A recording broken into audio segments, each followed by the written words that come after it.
Hey, what up? It's Tampa Brad, back at you with law number 24 of the 48 Laws of Power. Apollo and I are reshooting this for the multipleth time because we're having audio issues because of this fucking fence right here. So I'm a little salty, but it's okay.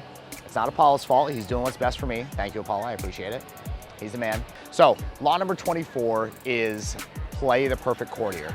And what play the perfect courtier means in a historic, the author likes to use a lot of historic examples and kind of historic terminology in order to get his point across. What he means by play the perfect courtier is he means play your role to perfection and play the role that you're in. Don't judge the hand that you're dealt. Play the best hand you can with the cards you've been dealt, just straight up. So in life, in the year 2020, we're in the year 2019, but it'll soon be 2020. What that means is come at people the way that they want you to come at them. So, for example, if you're the type of person who really loves self-help stuff, you're doing anything that you can to make your life better, and you're taking all the logical steps that you can in order to really improve your life, do better as a person, be a better, father, sister, mother, and whatever it is, you're probably taking a lot of action, and people around you probably see it and question you about it and ask, why are you doing this or that? And you probably go down the path of, oh, well, if you just did this, your life would be so much better. But then I would ask you, how many people actually take that advice? How many people are willing to take on board your awesome ideas? How many people actually see your ideas and then actually whipsaw back the other way and get even worse at the things that you're trying to help them with? I know I've seen it in my own life many times. People will just straight up do the exact opposite of what they should do, especially if they get told that they should do the other positive thing. There's a couple factors to this. One is people just don't like to be told what to do straight up. So the ability to be the courtier in the sense of being able to slide your messages in and kind of incept them. And that's a reference to the movie Inception in case you haven't seen it. Get them to think that it's their idea in the first place. Very powerful. I think this plays into this massively. The other thing is people generally don't like other people telling them what to do because it calls into question whether they are on par with that person. If you're telling someone what to do, in a sense, you're telling them that you're better than them and that you know better than them. And it kind of takes on a parent vibe. Most people don't have good relationships with their parents. So if you come at them like a parent, they're gonna project that relationship and those dynamics onto you. And in most of the cases, it's gonna be a bad situation. And people are not gonna enjoy being around you if you do that. I know for a fact that I alienated many friends by doing this to them. And it's a mistake that I wish I didn't make. I'm grateful for the lessons because it really is an extremely powerful lesson to learn.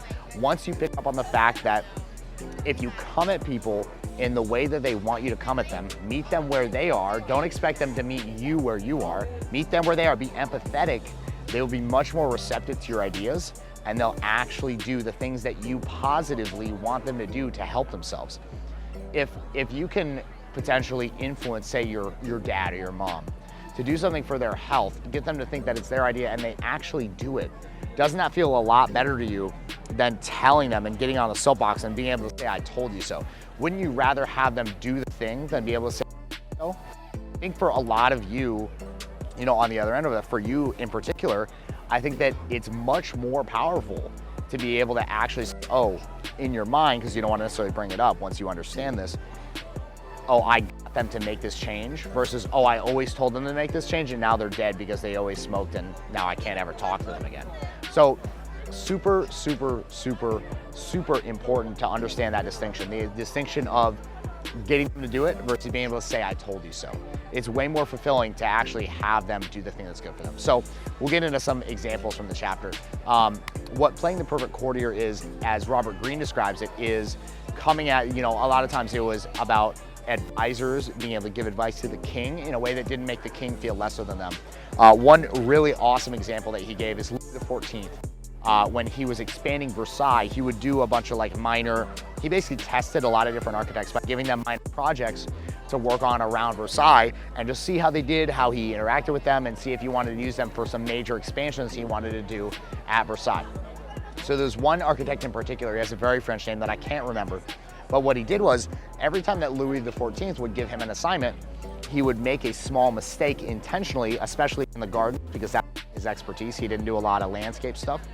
So he'd make an intentional mistake, present the plan to Louis, and let Louis point out, basically, I don't want to say grovel, but basically play him up as this genius who, you know, without his genius, the architect would have never caught the issue and never would have fixed it, never would have come up with the perfect plan that they came up with in the end. So by allowing Louis to solve a tiny little issue that he created intentionally, he bolstered his status in the eyes of Louis. And the result of that was that because he played the perfect courtier and he came at Louis where Louis wanted him to come at him, he wound up being the architect for the rest of his life. He became the royal architect for the rest of his life. He was Louis's architect until he died. And so he got to oversee many, many more expansions of Versailles, work in Paris, stuff like that, because he came at Louis where he wanted him to. He played the perfect courtier.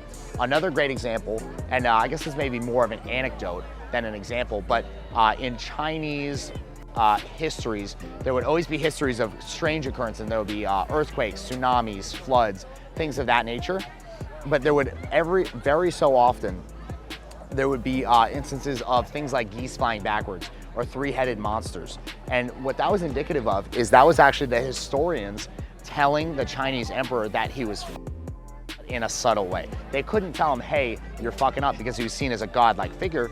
They had to subtly sneak it in and say, hey, the universe is saying you're fucking up, I'm just the messenger.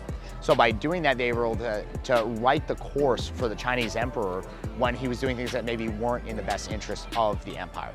So this is our 50% point. This is 24 out of the 48 laws of power. We're halfway done.